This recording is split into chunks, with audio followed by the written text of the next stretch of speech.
नमस्कार। अजय चतुर्वेदी।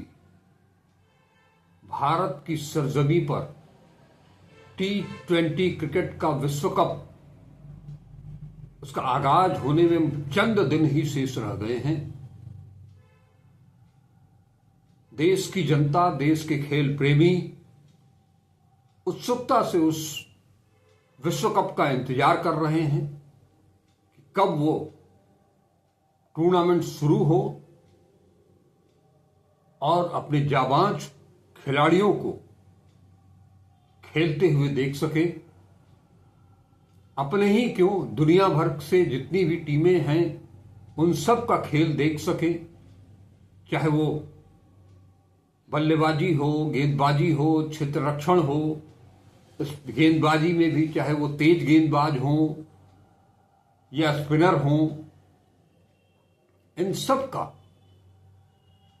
ये मौका बड़ी मुश्किल से मिलता है किसी देश को, वहां की आवाम को, कि दुनिया भर के नामी गिरामी खिलाड़ियों को अपने सामने खेलते हुए वो देखते हैं, उसका आनंद उठाते हैं।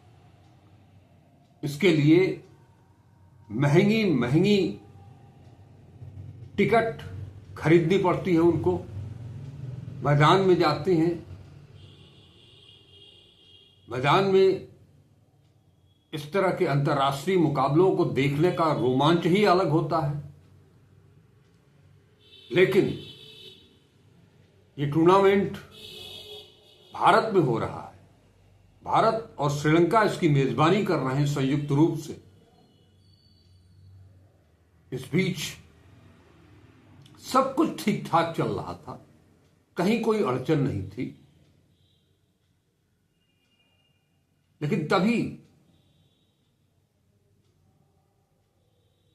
भारतीय जनता पार्टी के एक नेता, क्या तो नाम है उनका, संगीत सोम इस टाइप का, और भगवा दुपट्टा डाले, धोती पहने, चंदन लगाए, लंबी लंबी शिखाएं रखे कुछ लोग जो अपने आप को संत महात्मा कहते हैं, सो कॉल्ड सेंट, उनको इस बात से आपत्ति हो जाती है कि बांग्लादेश का कोई खिलाड़ी हमारे विश्व स्तरीय IPL टूर्नामेंट का हिस्सा कैसे हो सकता है। बांग्लादेश में अल्पसंख्यकों के साथ बहुत दुराचार हो रहा है। अगर ये दुराचार, हिंसा, हत्या जैसी चीजें बांग्लादेश में अल्पसंख्यकों के साथ हो रही हैं, तो उसके पहले दूसरे के खिलाफ उंगली उठाने से पहले अपने गिरेबान में भी तो झांक करके देख लेना चाहिए कि हम अपने अल्पसंख्यकों के साथ क्या कर रहे हैं। लेकिन इन टुटपुजियों के मांग के आगे, जैसे कुछ टुटपुजियों की मांग के आगे जम्मू कश्मीर का वो मेडिकल कॉलेज बंद कर दिया गया, उसी तरह से टुटपुजियों की मांग पर कोलकाता नाइट राइडर्स ने, प्रबंधन ने बांग्लादेश के तेज गेंदबाज मुस्तफिजुर रहमान को अपनी टीम से रिलीज कर दिया, बाहर कर दिया, अपमानित करते हुए। कुछ ही दिन पहले तो उन्हें नीलामी में खरीदा था। जहां तक मुझे याद है, अगर मैं गलत नहीं हूं तो 9-9.5 करोड़ रुपए में उसको खरीदा था, उसको रिलीज कर दिया। उसके बाद से दोनों देशों के बीच, वो देश, हम भारतीय ये कहते थकते नहीं हैं कि उस देश का जन्म हमारी बदौलत हुआ, और वो देश आज हमको लाल आंखें दिखा रहा है। पहले उसने IPL का प्रशासन बांग्लादेश में बंद किया, और उसके बाद विश्व कप T20 विश्व कप में कि अपने मैच, 4 मैच जो उन्हें खेलने हैं, 3 कोलकाता और 1 मुंबई में उसने कहा कि सुरक्षा का हवाला देते हुए कहा कि सुरक्षा कारणों से हम भारत नहीं जा सकते। आईसीसी से गुहार लगाई, लेकिन आईसीसी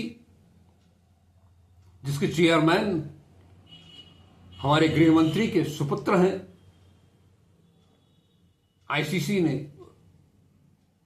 बांग्लादेश क्रिकेट बोर्ड के उस अनुरोध को अस्वीकार कर दिया। लेकिन बांग्लादेश अब भी अपनी मांग पर अडिग है कि हम भारत में नहीं खेलेंगे।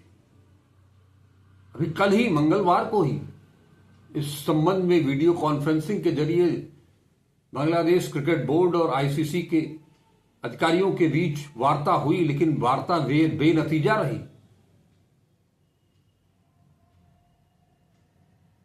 खेलों में राजनीति, और वो भी टुटपुंजी नेताओं के कहने पर किसी खिलाड़ी का चयन होगा, कोई खिलाड़ी यहां खेलेगा या नहीं खेलेगा। ये क्या हाल बना दिया है इस देश का। विश्व स्तरीय टूर्नामेंट हो रहा है, उसके लिए उससे पहले एक विश्व स्तरीय लीग खेली जाती है क्रिकेट की, T20 की। उसके लिए अगर चयन होता है किसी बांग्लादेशी खिलाड़ी का, तो उसे आप निकलवा देंगे और फिर ये अपेक्षा उसको अपमानित भी करेंगे। हर खिलाड़ी का, हर शख्स का अपना एक स्वाभिमान भी होता है। जिस तरह से आप अपने खिलाड़ियों के स्वाभिमान को लेकर के गर्व करते हैं, वैसे ही हर देश अपने खिलाड़ियों के स्वाभिमान को लेकर के गर्व करता है। लेकिन जिस तरह से जो माहौल बना और जिस तरह से मुस्तफिजुर रहमान को रिलीज किया गया, वो जो वातावरण बना है, हमारे गृह मंत्री चारों ओर जहां भी जाते हैं वो घुसपैठिया घुसपैठिया घुसपैठिया चिल्लाते रहते हैं। कौन घुसपैठिया? बांग्लादेश से आ गए हैं घुसपैठिया। बार बार बांग्लादेश का नाम लेकर के जिस तरह से उन्हें अपमानित करने की कोशिश की जाती है, टारगेट पर एक खास समुदाय को लिया जाता है। बतौर एक खिलाड़ी होने के नाते मैं तो ये जानता हूं कि खेल के मैदान पर कोई धर्म, जाति, नस्ल, लेकिन कुछ भी मायने नहीं रखता, कोई भेदभाव वहां नहीं रहता है। खिलाड़ी की अपनी एक जाति है, एक वर्ग है, वो खिलाड़ी है। जैसे वो आप हिंदुस्तान का खिलाड़ी है, वो पाकिस्तान का खिलाड़ी है, वो बांग्लादेश का खिलाड़ी है, वो इंग्लैंड का खिलाड़ी है, वो ऑस्ट्रेलिया का खिलाड़ी है, वो अफगानिस्तान का खिलाड़ी है, वो श्रीलंका का खिलाड़ी है। इस देश ने कई बड़े बड़े टूर्नामेंट यहां पर आयोजित किए, विश्व स्तरीय। सुरक्षा का मामला कभी नहीं उठा। किसी विदेशी टीम ने भारत हम नहीं आएंगे इसलिए कि सुरक्षा के कारणों को चलते हम नहीं आएंगे, ऐसा आज तक किसी ने नहीं कहा। लेकिन अब जब हम 2036 में ओलंपिक की मेजबानी का दावा कर रहे हैं और वहीं एक क्रिकेट का टूर्नामेंट कराने के लिए, विश्व कप कराने के लिए जो मेजबानी हमको मिलती है, उससे एक देश, हमारा पड़ोसी राष्ट्र, ये कह करके सुरक्षा कारणों से हम भारत नहीं जाएंगे, ये क्या भारत का अपमान नहीं है?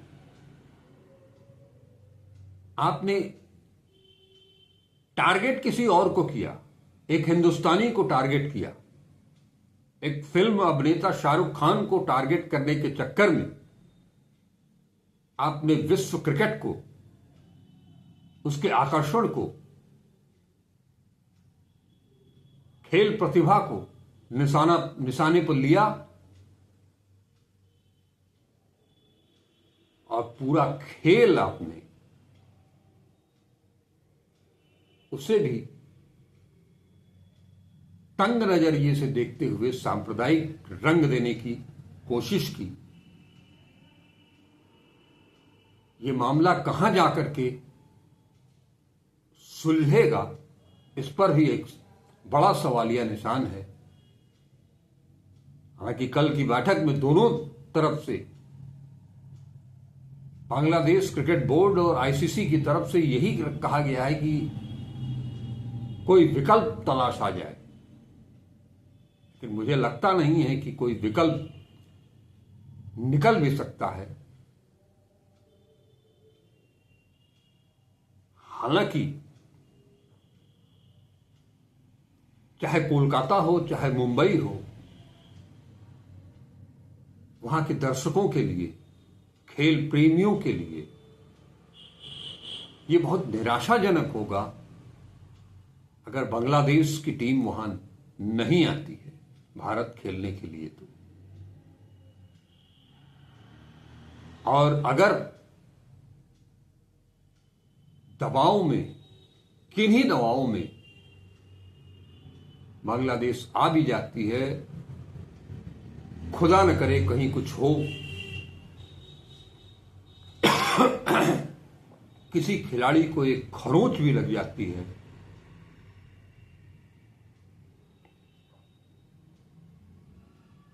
तो भारत की स्थिति क्या होगी अंतर्राष्ट्रीय स्तर पर, यह विचारणीय है। अभी आईसीसी और बांग्लादेश क्रिकेट बोर्ड दोनों ही अपनी अपनी मांगों पर अड़े हुए हैं, अपनी अपनी बात पर अड़े हुए हैं। 7 फरवरी से ये टूर्नामेंट शुरू हो रहा है, 14 जनवरी हो गया, चंद दिन शेष है। कहां तो हम खुशी खुशी इस खेल का आनंद उठाते, लुत्फ लेते, चौकों छक्कों की बौछार होती तो उसका आनंद लेते, कहां इस द्वंद्व में फंस करके एक मानसिक दबाव, एक मानसिक तनाव जो खेल के मैदान में कभी होना ही नहीं चाहिए, जाति भेद, रंग भेद, धर्म भेद, नस्ल भेद, इन सब की चीज, इन सब के लिए खेल का मैदान नहीं है।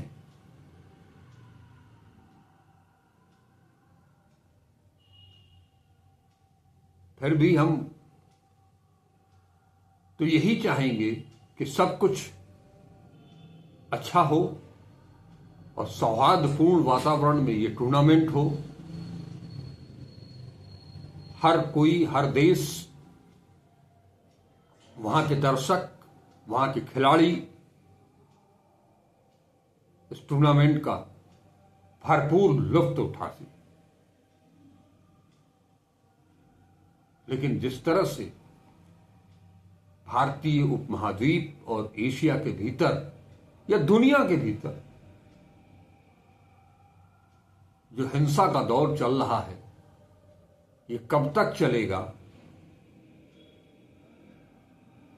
इससे तो कुछ कहा नहीं जा सकता, लेकिन लग तो यही रहा है कि ये अंतहीन दिशा की ओर अग्रसर है। फिर भी मेरे जैसे लोग यही कामना करेंगे कि भारत हो, भारतीय उपमहाद्वीप हो, एशिया हो या संपूर्ण विश्व हो, अमन चैन हो, भाईचारा हो, सामाजिक सौहार्द हो, लोग खुश रहें, खेलें, कूदें और आनंद उठाएं।